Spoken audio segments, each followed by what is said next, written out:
Karen, did you have any questions for him? Well, seeing this list tonight, when I talked to you on the phone, Chris, I kept asking, what other issues, and you only focused on the glare. And now, tonight, you come and you've got the negative impacts to property values, which is very subjective. Because I could tell you other property appraisers and real estate agents that will tell you that's not true. Already having the Wal-Mart below you is the same thing. You get 24-hour cars in and out. Not saying you can't find somebody that will say it is a negative, but I specifically asked you, what are the issues? And then the view. You never even brought up that, about the view. So, you know, when you're talk to us, and I kept asking you, what are the issues? And I don't remember what the rest of them are. Because I took those and I met with the solar company as well as Wal-Mart to address your issues, trying to find some way to mitigate, rectify, whatever we want to say. And the fact that they are cutting the project to help mitigate, so they are mitigating, they are trying to work, compromising. One thing that wasn't addressed and nobody else has, and that is, that puts a lot of shade in that parking lot. So there's a benefit to the shoppers, tremendously. I've been there, and you come out and everything's melted in your car. Having that shade's actually, you know, whether you care or not, it's going to benefit the shoppers there. And I'm sure all of us have been there on occasion where it's been really hot. I just have some questions for Joanne and to ask some of the information you're sharing on the other side, because as you know, there's always two pieces to the puzzle. Sure. And you got to say, okay, because I'm not sure that the view or the glare is at the level that you're saying.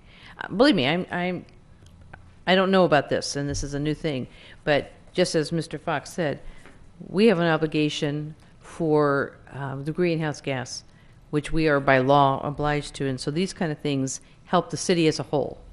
So these are some of the benefits that we have to continue to look at too. And I realize you just said there's 9 houses now that are affected, and of course we have to take that into consideration.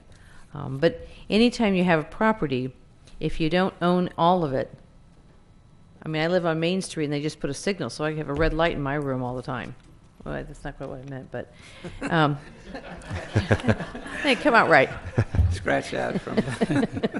I had to liven up the crowd, you know. But you know, things happen around you that I don't have control. You don't have control, and so those are some of the issues that I have to go. Okay, what could we do differently? How can we, you know, work? And as I said, when they drop that whole front row of solar panels, that's a pretty significant change that they're trying to mitigate and work with you. So I want to ask them some questions. So thank you. Okay, thank you. I do have one follow-up.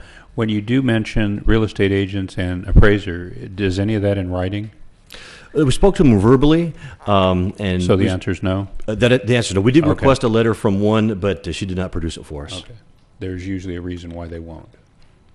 But I will say we did talk to 2 real estate agents and 1 real estate appraiser, and we tried to be real objective about it. And they all said, "Oh wow, you know what it would do is it would limit the pool of potential buyers that tour the backyard, they look at the house, they see." So you don't think being on top of a Walmart limits the pool of potential buyers? Yes, that would. But I mean, that's one of the reasons, and you and I had that part of that discussion too, because I was on the planning commission at the time. And we knew homes were going to be built above the Walmart, so we specifically required the Walmart to be built prior to the home, so everybody would know they would have to be dealing with something different than more homes or school or a park behind them. So all those homes, as you said, you're one of the original homeowners, you knew that Walmart, you knew the other building behind you was going to be there when you bought the house. And that was very specific because we didn't want situations like this after the fact, because we knew there was going to be a Walmart behind the homes. I would say the only difference is when we accepted the Walmart being behind us, it was before they put in solar panels, or will put in solar panels, and project a glare onto the backsides of our neighborhood. So that's the only condition that's really changing. What's the time period of that glare? You said 45 minutes? Yeah, from what I've seen in the study, it's 45. It ranges, but it's up to 45 minutes, and it goes as late as 8 a.m. But it's 0 to 45 minutes. And what time do you go to work? I leave the house at about 6:15.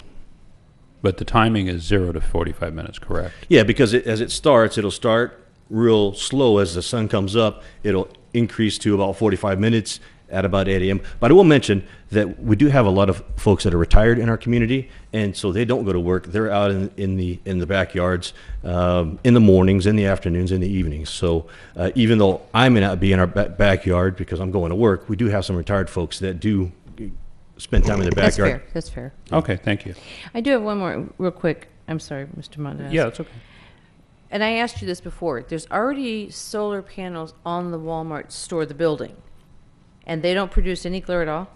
Well, they probably do produce glare, but I don't know because I'm not on that side of the neighborhood. I would say the difference between the solar panels on the roof as compared to the proposed ones in the parking lot are the sheer size of the solar panels. If you look at the picture at the top of the roof, they're broken up into smaller solar panels. So it's like a checkerboard because they have skylights and such things.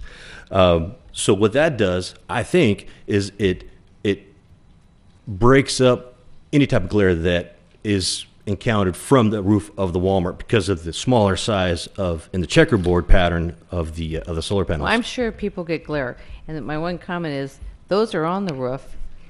And did somebody say they get glare? Did somebody say? I thought I heard somebody say yes. Yeah, see, somebody does get glare from them. And that's a real thing. Now we're working with something that may happen. So this is the dilemma of what we're going through. Here it is. And I've never had anybody come, I don't know if anybody else has mentioned about the glare from the building solar panels.